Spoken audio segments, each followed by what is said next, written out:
बेसहारों को अपना बना लीजिए, साया आफियत में बसा।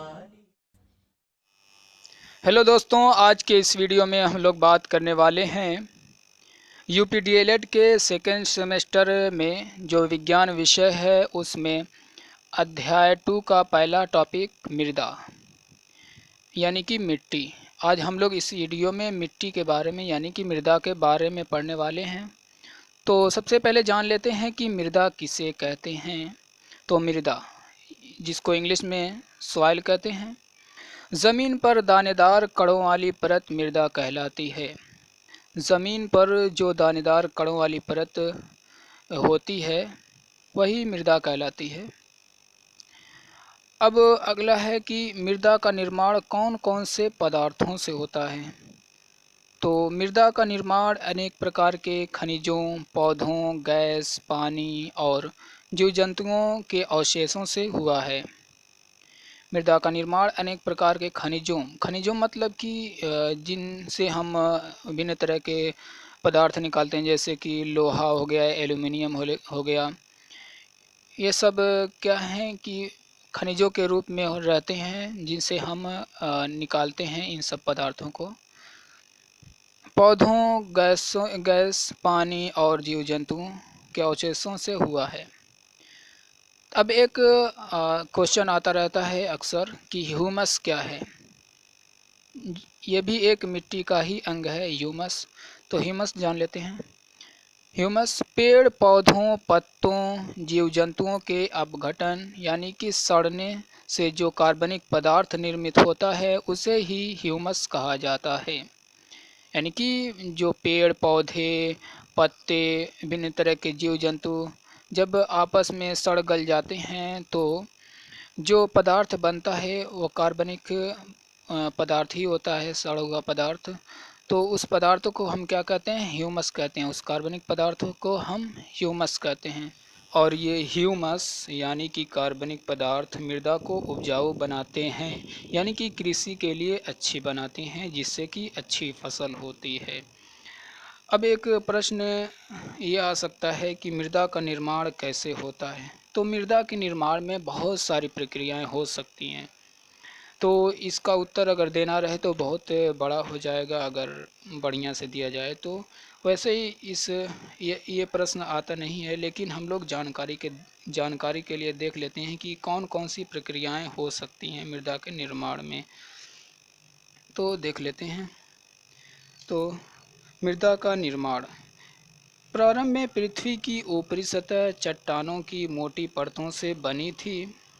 यानी कि प्रारंभ में जब इस पृथ्वी पर कोई नहीं रहता था तो ऊपरी सतह जो हम लोग आज देख रहे हैं मिट्टी है, वह मिट्टी नहीं थी, पहले चट्टान थी मोटी। सौर ऊर्जा से ये परतें गर्म तथा वर्षा से ठंडी होती रहीं। सौर ऊर्जा से यानी कि उसकी सूरज की गर्मी से गर्म और बारिश से ठंडी होती रहीं।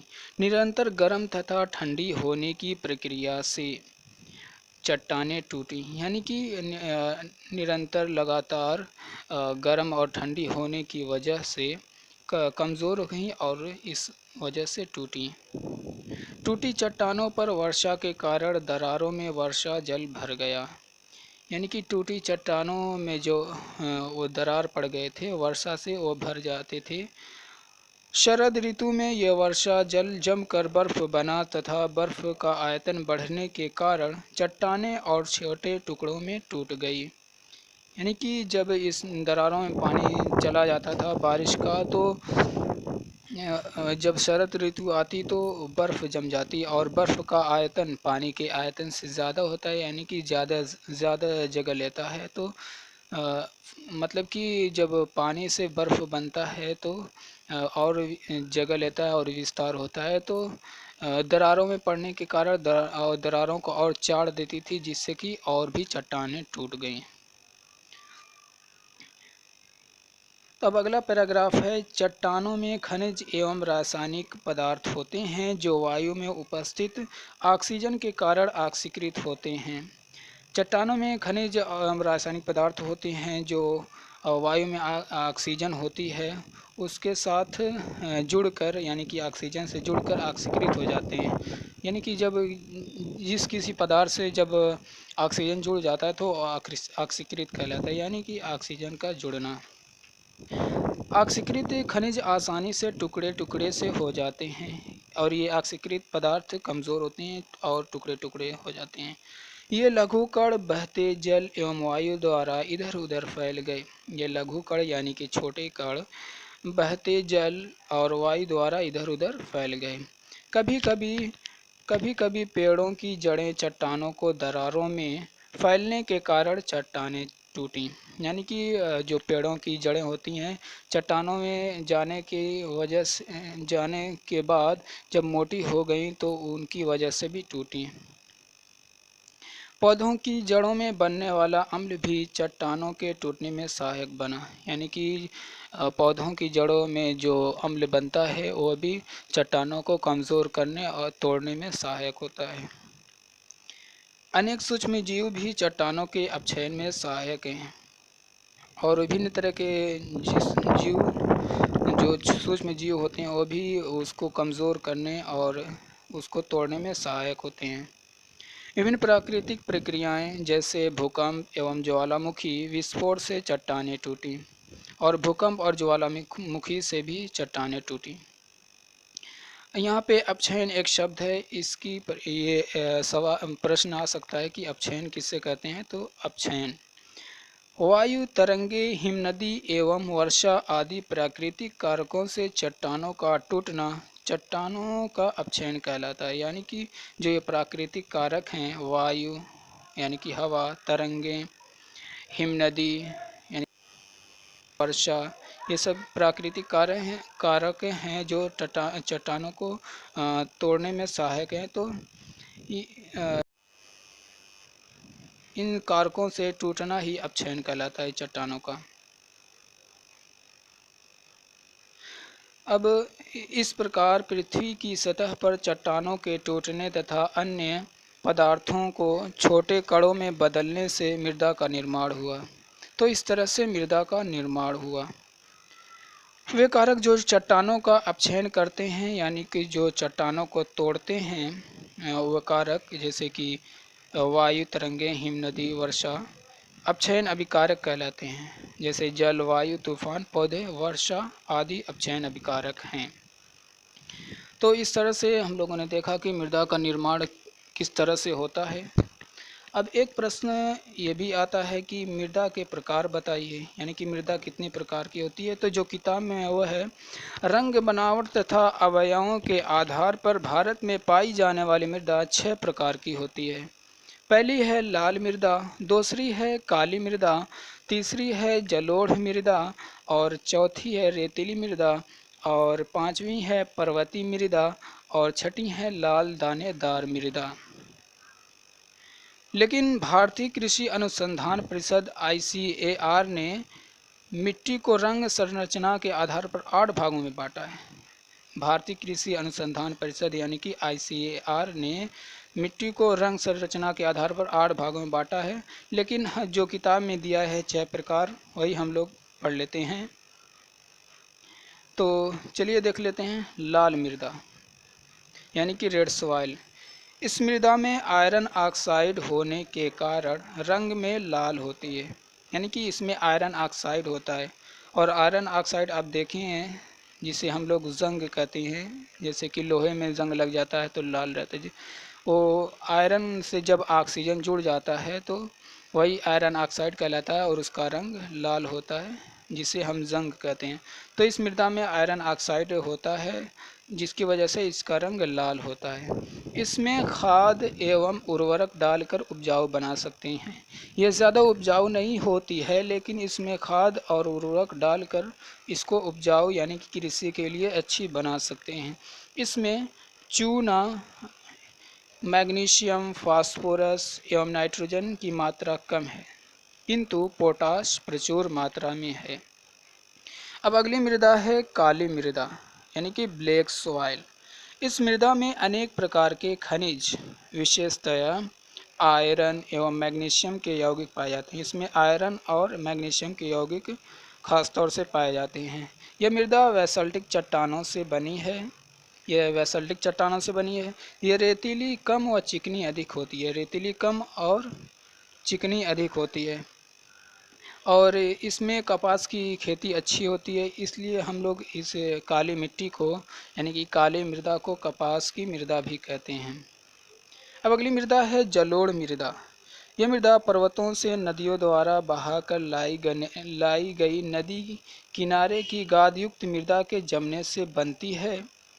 यह नदी के किनारे मृत्तिका रेतीली तथा गादयुक्त कणों के जमने से बनी मृदा जलोढ़ मृदा कहलाती है। जो ये मृदा है जलोढ़ मृदा, ये पर्वतों से नदियों द्वारा बहा कर लाई गई मिट्टी कहीं पे जमा कर दी जाती है, वही हमारी जलोढ़ मृदा होती है। क्योंकि ज़्यादातर नदियाँ पर्वतों से ही निकली हुई होती हैं, तो जैसे कि हमारे इंडिया में जितनी भी नदियाँ ज़्यादातर हिमालय पर्वत से ही निकली हुई हैं, तो वहाँ से मिट्टी को बहा कर कहीं पे जमा कर देती है। वही जमा की गई गाद युक्त मृदा यानी कि मिट्टी जलोढ़ मृदा कहलाती है। जलोढ़ मृदा को सामान्य रूप से खादर कहते हैं। यानी कि जलोढ़ मृदा को सामान्य रूप से खादर भी कहते हैं जब ये नई नहीं रहती है, अभी जमा की गई रहती है। लेकिन जब बहुत ज़्यादा पुरानी हो जाती है, उस पर उस पानी उसको फिर कहीं बहा कर नहीं लेकर जाता है, कहीं पड़ी पड़ी पुरानी हो जाती है, तो उसे हम बांगर कहते हैं। अगर ये भी पूछ सकता है कि जलोढ़ मृदा कितने प्रकार की होती है, तो जलोढ़ मृदा 2 प्रकार की होती है। खादर जो कि अभी नई रहती है, बांगर जो पुरानी हो जाती है। चौथी मृदा है रेतीली मृदा डिजर्ट सॉइल, जो कि मरुस्थल क्षेत्र में पाई जाती है। जैसे कि मृदा के नाम के अनुसार रेतीली मृदा राजस्थान एवं गुजरात के मरुस्थल क्षेत्र में पाई जाती है। यहाँ इस प्रकार की मृदा बलुई, छिद्रिल तथा इसमें घुलनशील लवणों की मात्रा अधिक होती है। ये बलुई होती है और इसमें घुलनशील लवणों की मात्रा अधिक होती है। अब अगली मृदा है पर्वतीय मृदा माउंटेन सॉइल। पर्वतीय मृदा बहुत उपजाऊ है, किंतु अलग अलग स्थानों पर इसकी उपजाऊ शक्ति कम व ज़्यादा होती है। कहीं पे इसकी मौसम के हिसाब से होगा कि कहीं पे उपजाऊ शक्ति यानी कि फसल के लिए अच्छी, कहीं पे ज़्यादा अच्छी होती है, कहीं पे कम अच्छी होती है। यह मिट्टी बर्फ़, बारिश, तापमान भिन्नता आदि के कारण यांत्रिक विकर्ण होने के कारण बनती है। यानी कि यह मिट्टी बर्फ़, बारिश, तापमान भिन्नता के कारण बनती है।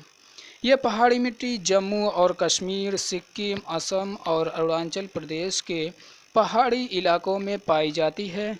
यह मिट्टी भारत के कुल भूमि क्षेत्र का लगभग 8% है। यानी कि जो इंडिया में भूमि क्षेत्र है, भूमि का विस्तार है, उसका 8% ये मृदा होती है।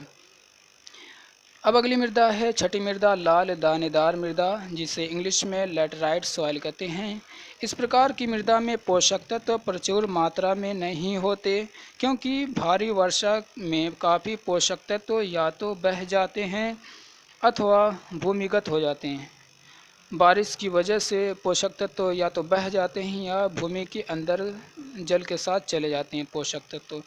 किंतु यह मृदा चाय, कॉफ़ी तथा नारियल की फसल के लिए उपयुक्त है। अब अगला प्रश्न हो सकता है कि मृदा का प्रयोग बताइए, यानी कि मृदा के प्रयोग क्या क्या हैं। तो मृदा का प्रयोग कृषि में, भवन निर्माण में, ईंट बनाने में, मिट्टी के बर्तन बनाने में, औषधि बनाने में, विभिन्न तरह के सौंदर्य उत्पाद जैसे कि क्रीम हो गया, इसी तरह की और सौंदर्य उत्पाद बनाने में इसका प्रयोग। इसके अलावा बहुत सारे प्रयोग होते हैं मृदा के, मिट्टी के। तो इस तरह से मृदा का जो टॉपिक है वह पूरा हुआ। अब अगला हमारा टॉपिक होगा अगले वीडियो में फसलें यानी कि क्रॉप्स। तो यह वीडियो काफ़ी पसंद आया होगा, तो इस वीडियो को लाइक कीजिए और शेयर कीजिए और इस अख्तर लर्निंग चैनल को सब्सक्राइब कीजिए। Thank you for watching.